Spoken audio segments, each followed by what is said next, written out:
You're watching KLTX, Channel 15, serving the city of Lufkin.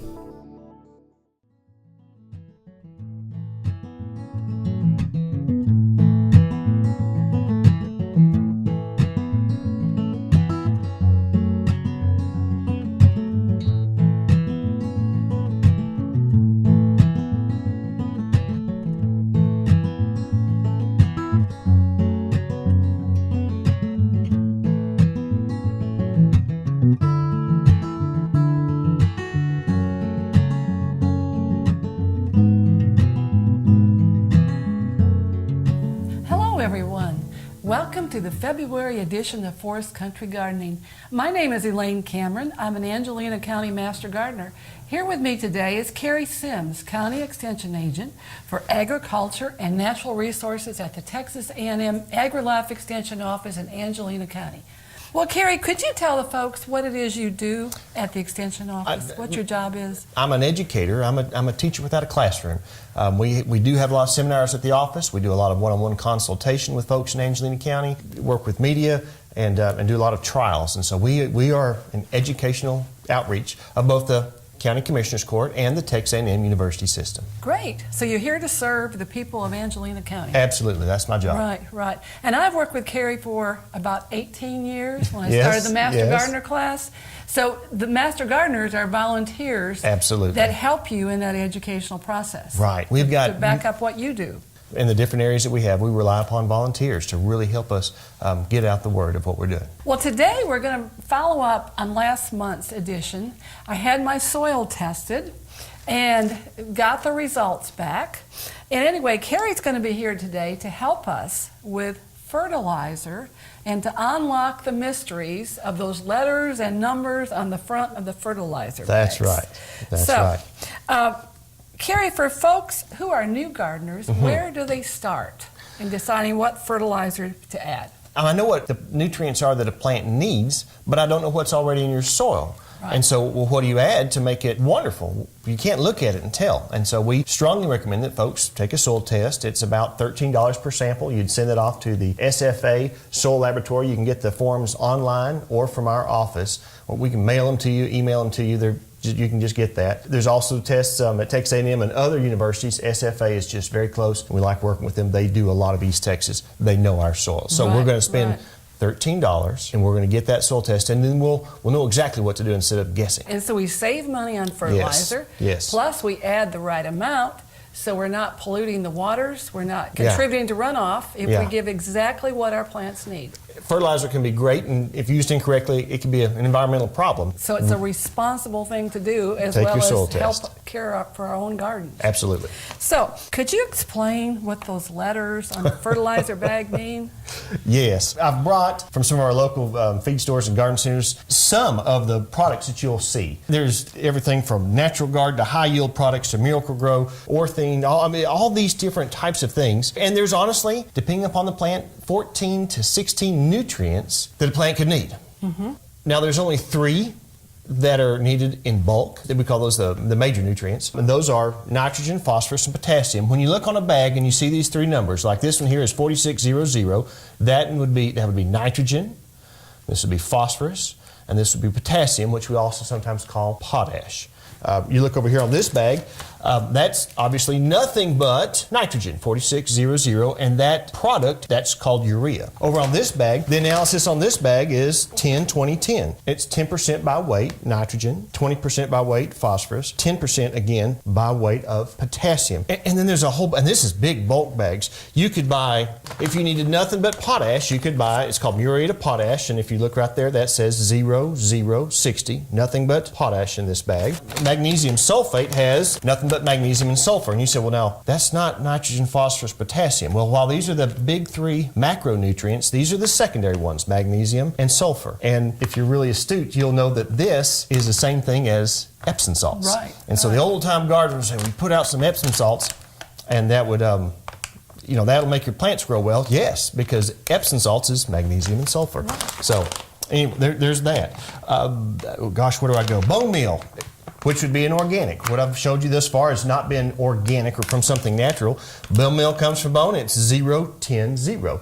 10% by weight of phosphorus. Blood meal, another one that's also, this bag is pretty tight here, but this is 1200. This is nothing but nitrogen, 12% by weight of nitrogen.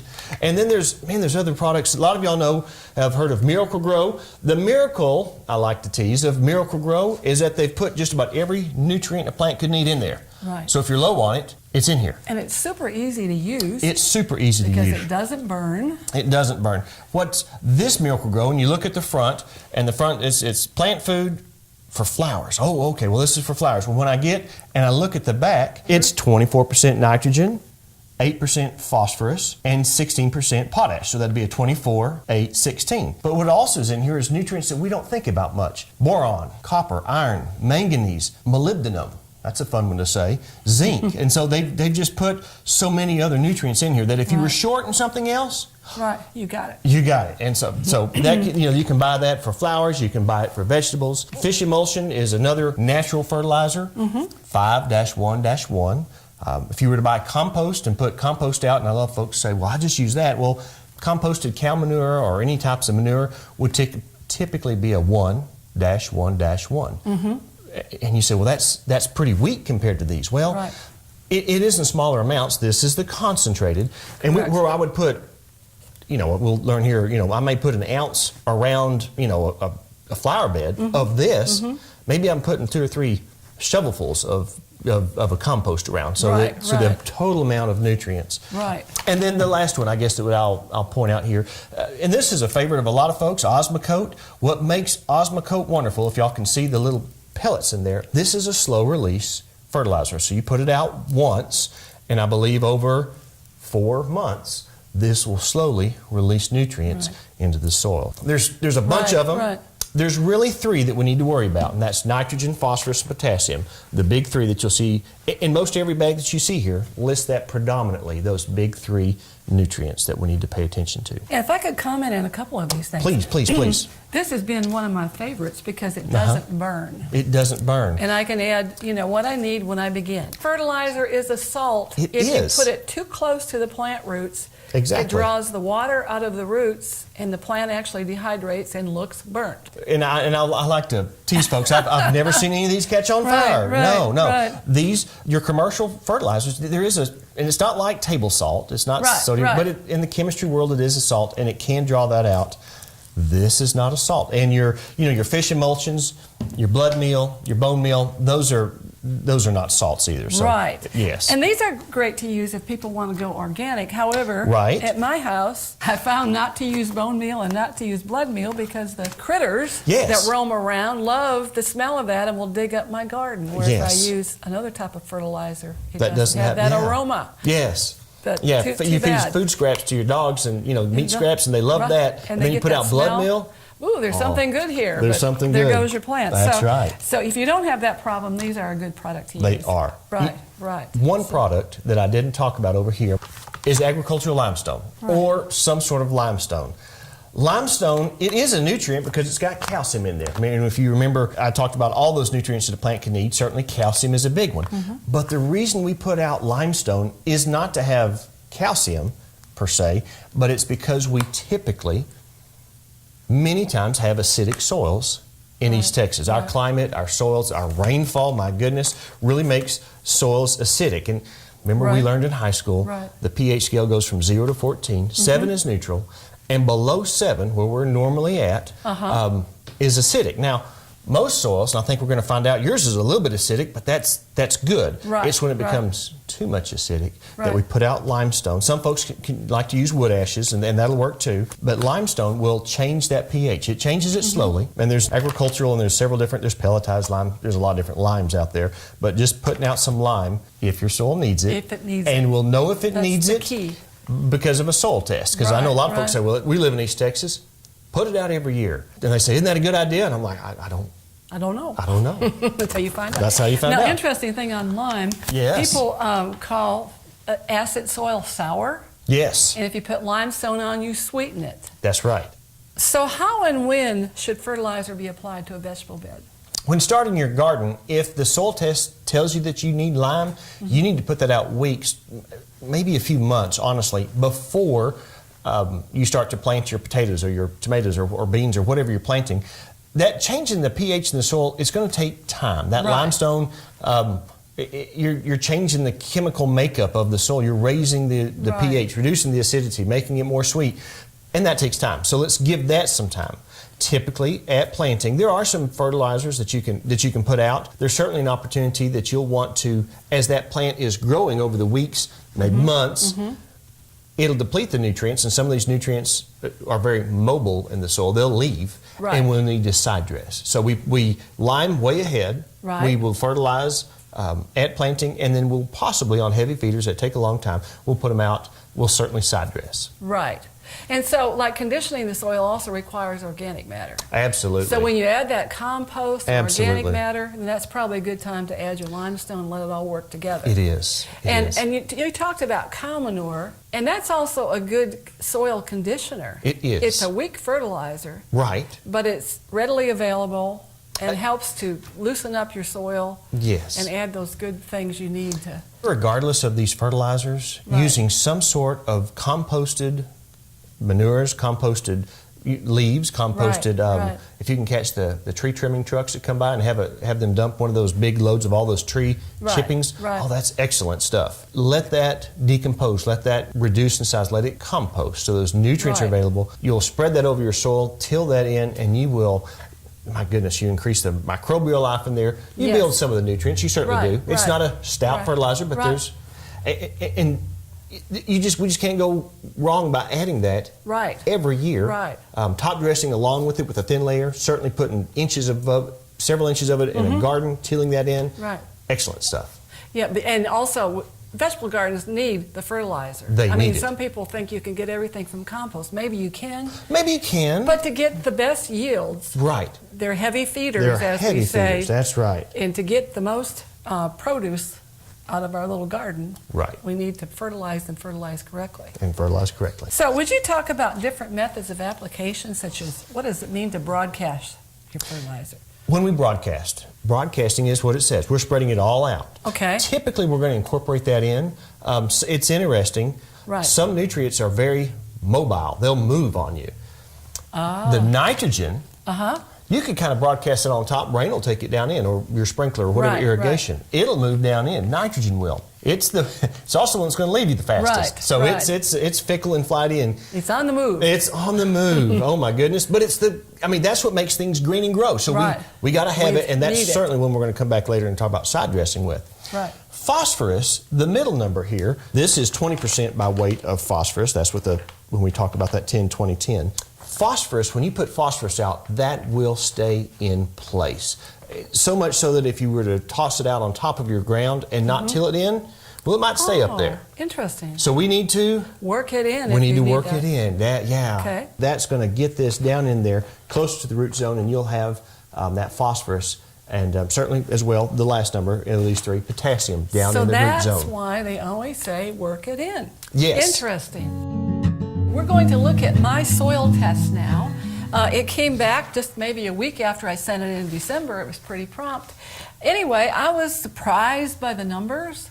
And we're going to use mine as an example Right. of how we deal with the information we get on our soil test. And Carrie, if you could talk about the pH on my soil. pH 6.96, and so those that have been following along earlier say, "Oh, that's below 7. That's acidic." Right. Oh my goodness, that's so close to 7. Pretty much in the range for most vegetables. It is is. it not? It is. In fact, I mean, and so you looking at this, I know from experience in my studies that you certainly don't need lime, and we'll look at the recommendations in a little bit. So that's a little bit acidic. Certainly, we could get down to a 6.5. I think 6.5 for tomatoes is like perfect. Oh, okay. So okay. yeah, so we're in great shape. We don't want to there. add any lime. We're in great shape. Now, the nitrogen, we know we need to add that every year and every season. Every year. And what's interesting is we look at that, they'll give you on the report, it'll give it to you in parts per million, which is a number that we don't play around with much.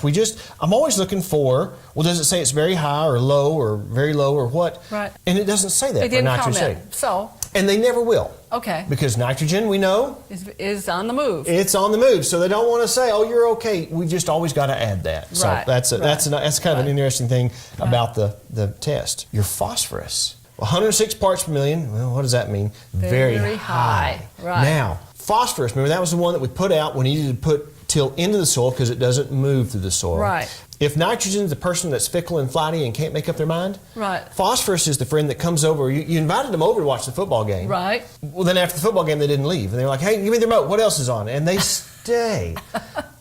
And so we can get too much phosphorus. Right. Now, we need phosphorus. It's tremendously important for root development, seed germination, fruit development. It's a great, great nutrient. But too much in it gets in the way. Too much in it can cause problems. In the chemistry beaker of soil, Right. it can react with other nutrients and make them, And bind them up. make them unavailable. Okay. So, yeah, for a long, long time, until the soil tests tell you otherwise, Right. you're not going to put any phosphorus no more out. phosphorus. No more So- phosphorus. So no more of the balanced fertilizers for right now. No more of the balanced fertilizers. Can we That's get that right. phosphorus Yeah. down? So, bone meal would be the worst thing to put out because bone meal is nothing but 10%. Right. Yeah. So Phosphorus. it's a good product, not in your If garden. you need it. If Right. you need it. Right. There you go.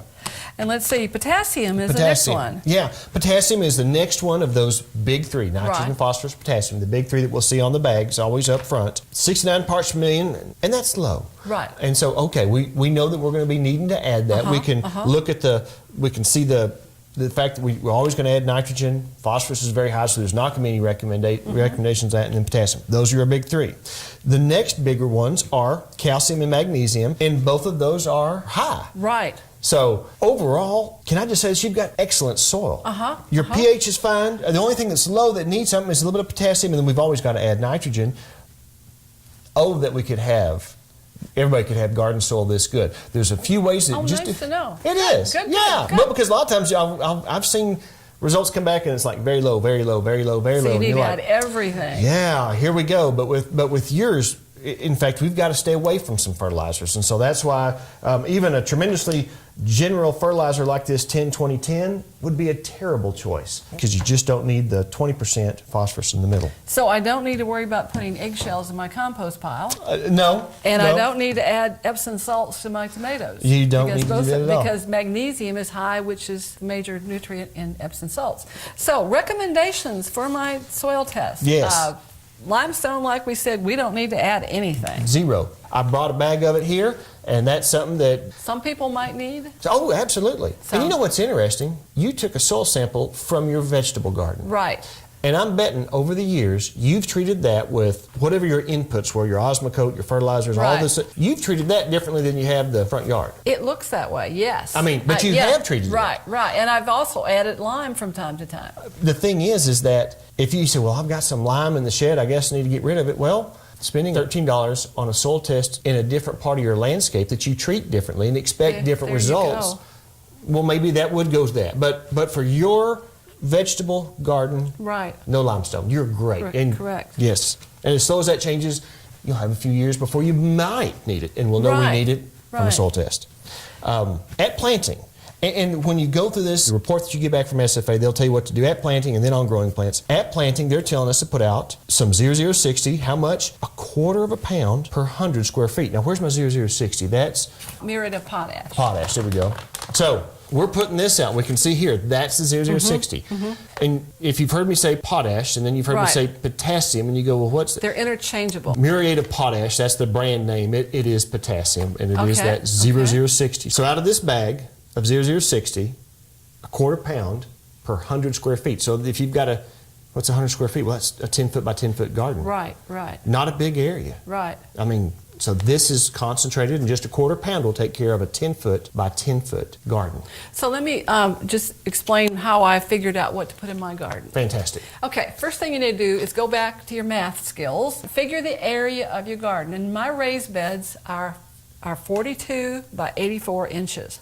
So you take the width by the length of your area, multiply it. Well, mine came in inches. That came out to 3,528 square inches. Going back to my elementary school math, I remembered a square foot has 144 Right. inches, so I divided that by that. Came out to 24.5 square feet for my each raised bed, which is Okay. perfect because I can round that up to 25. So now that I know the square feet of my planting area, I can calculate how much fertilizer to use. I need to apply a quarter pound per 100 square feet. We know a quarter pound is 4 ounces. My area is 25 square feet, or 1/4 of 100, so I would add 1 ounce Right. of the potash. And what I did, I got my kitchen scale out. Okay. which measures in pounds and ounces. Got me a little clear glass and was able to measure an ounce of potash out, and got an old spoon and put it in my cup. And that way I know exactly what it is, because it's so concentrated. Right. I really need to measure it correctly. You need to get not it just right. guess and throw it out there. Yeah. Right. So that was that Absolutely. number. Kitchen scales like that, or any kind of old, Right. some kind of scale, especially, and all the more so in your smaller gardens, which we have a lot of Right. smaller gardens. Very, very important. And if you wanted to write that down, keep your records, measure what you put in, then next time you could simply use your measuring spoon There you to go. make it quicker. Right. So you know what you need. So now we know we need, the next number is the nitrogen. Nitrogen. And this laboratory will put it in the type of nitrogen that they recommend is 4600. Right. We bought a 40? Oh, this is a 40-pound bag. Okay. Okay. So a lot. I mean, you'd have Right. to, that'll You'd have cover to have a big farm for that. Big, you bet. You bet. You have to be really big. So the 4600 is the type of fertilizer, and they're saying use half a pound per 100 square feet. And that's going to be put in, and we're going to till these in Right. at planting, going to get them Right. down in. And you say, well, Carrie, the nitrogen didn't need to be tilled in. Well, if we just put all the fertilizer out, Right. put them down, get them in near the root zone, Yeah. that would be fantastic. Right. Yeah, so what I did with mine, I measured it out again All right. and figured 1/4 of this amount that they said, 0.5. So that came out to, let's see, that came out to 2 ounces. Yes. So I measured 2 ounces of the nitrogen and 1 ounce of the potash, mixed it all up, and then worked it into the top several inches of my soil. And did that last Friday right before they predicted a rain. So it'll work its way in when I get ready to plant. Very good. One of the things on nitrogens, and because not everybody carries this urea, this Right. 46-0-0. You may come across something that's like 33-0-0 or Right. 21. Those are very common straight Right, nitrogen right. fertilizers. Well, if it was 21-0-0, we could say, and we can ballpark this on this, we can say, well, that's about half the strength, Right, isn't it? Right. So I would the just, ammonium sulfate. there we Right. go. The ammonium sulfate is 21. 0-0. Because it comes in this big bag, and when I went to the store the other day, this was the smallest, and I thought, oh my goodness, I don't mind buying it, but it'll last me more than the rest of my life. Right. So I opted for this, Very good. and then you're what I just did with gonna- my calculations for 21, and this is 46, well, to ballpark it, I doubled this. And that's going to be, and a lot of folks will say, well, is that close enough? Absolutely. Right. So Absolutely. I just doubled it, and that makes it a whole lot more convenient size package For a to small use. gardener, yes. Yes, yes. The other common nitrogen formulation that we would see would be ammonium nitrate, and that would be like a 33, 32, maybe even sometimes a 34-0-0. And so if we had found that, and you Right. didn't find this, we could just increase that by a third and get to Okay, that 46. right. Now, and then something else about this ammonia sulfate, and I'm going to turn this around here, and this is going to talk about it's a 21-0-0. We know that it's, but when we call it ammonia sulfate, it has Sulfur. It has sulfur Right. in there, and that sulfur is at 22% sulfur. Wow. Okay. So, and you say, well, oh my, that's another great nutrient that plants need, and we don't have it on the slide, but looking at your looking over here, your sulfur level was low. Okay, perfect. And so you've done double good by putting out the nitrogen, the 21-0-0 that you're going to double, plus because we know from the back that it has sulfur in there. Right. Wow, you've hit the nail on the head. Good. Yes, good, you really did Good. exceedingly well with that. The last thing, it'll tell you how to put this out. It says apply recommended fertilizer at planting. And so we know that we're going to put out the nitrogen and the potash. When plants are growing, side dress the root crops. That'd be what? Potatoes, onions, Right. turnips, something like that. And fruit crops, watermelons and tomatoes and all right. that good stuff. Once. We're going to side dress once with that, what they said to do side dress. Leafy vegetables and onions, we're going to side dress them twice with half the rate of that urea. Side dress growing corn and okra once or twice about 4 weeks apart with a full rate of the nitrogen, 46-0, and do not apply any additional nitrogen to legumes is what it says. Your corn and your okra are heavy feeders. That's where we're really going after it. And legumes, like your peas and beans, Right. they fix nitrogen in the soil, so we don't give them nitrogen because they're Right. putting it there. And that's pretty unique. When you get this back, for those of y'all, when you get your soil test back from the back from SFA. This first set of rows here will have all the technical information, and we went over that. It might be confusing to some, but when we skip down here to this bottom row, on the recommendations, that's where you can see, okay, for the vegetables, it was 0 limestone, no triple 13, no 16, 6, 12, none of that, but it recommended these specific numbers that we went over and talked about again, those remarks, those recommendations. And from this, I think you are setting yourself up for a great year of vegetable gardening. Right. Okay. Thank you, Carrie, for Yes, ma'am. unlocking the mysteries Thanks for having me. of fertilizer. Mark your calendar for these March events. Tomato grafting will be at 12 noon Tuesday, March 19th at the Farmers Market Greenhouse, presented by Master Gardener Marlo Schubert. It is a hands-on class where space is limited. Call 936-634-6414 extension 0 to reserve your space. There will be a $5 fee to cover supplies. Angelina Master Gardener Spring Plant Sale will be on Saturday, March 30, 8 a.m. at Angelina Farmers Market. It will be the largest selection of Texas tough plants ever. Proceeds will fund scholarships and educational projects of the Master Gardeners. Well, thank you for watching the February edition of Forest Country Gardening. If you have any gardening questions, send them to me at the email address on the screen. We'll answer questions on future shows. Follow Angelina County Master Gardeners on Facebook to see our latest events. I'll see you next time, and until then, happy gardening.